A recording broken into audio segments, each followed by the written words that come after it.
শুভ সন্ধ্যা। Share বাজারের মূল খবর ডেইলি মার্কেট আপডেটে আপনাদের স্বাগতম। সূচক চতুর্থ দিন জোরালো অবস্থানে ধরে রাখে এবং ৭৬.২০ পয়েন্ট বা ১.৪৪% বৃদ্ধি পেয়ে ৫,৩৬৮ পয়েন্টে লেনদেন শেষ করে। বাজারের মোট লেনদেন ছিল ৫৯২ কোটি টাকা, যা আগের কার্যদিবসের তুলনায় ১২.৯৮% বেশি।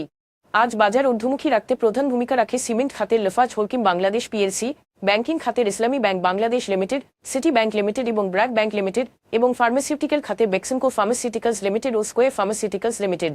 সেক্টর ভিত্তিক রিটার্নের দিক থেকে প্রায় সব খাতেই লাভ হয়েছে। এর মধ্যে সিমেন্ট খাতের লাভ সর্বোচ্চ ৫.০৭% এবং আইটি খাতের লাভ দ্বিতীয় সর্বোচ্চ ২.৬৫%। আজকের শীর্ষ ২০টি দরবৃদ্ধির তালিকায় ৫টি টেক্সটাইল কোম্পানি এবং ৪টি ব্যাংক বহির্ভূত আর্থিক প্রতিষ্ঠান এনবিএফআই ছিল। ইন্টারন্যাশনাল লিসিং এবং ফাইন্যান্সিয়াল সার্ভিসেস লিমিটেড, আমরা টেকনোলজিজ লিমিটেড এবং স্টাইক্রাফট লিমিটেড সর্বোচ্চ দরবৃদ্ধি অর্জন করে।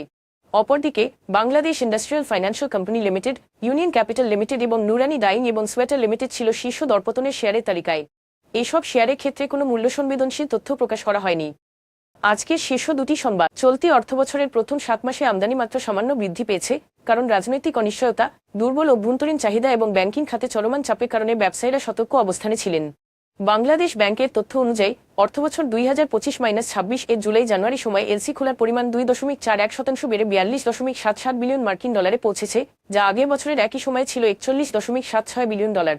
চলতি অর্থবছরের জুলাই-ফেব্রুয়ারি সময়ে বাংলাদেশের অপ্রচলিত বাজারগুলোতে তৈরি পোশাক রপ্তানি বছরওয়ারি ভিত্তিতে ৬.৩৪% কমে ৪.২৪ বিলিয়ন ডলারে দাঁড়িয়েছে। একই সময়ে দেশের মোট তৈরি পোশাক আরএমজি রপ্তানি ছিল ২৫.৮ বিলিয়ন ডলার, যা আগের বছরের তুলনায় ৩.৭৩% কম। আজ এ পর্যন্তই, ধন্যবাদ।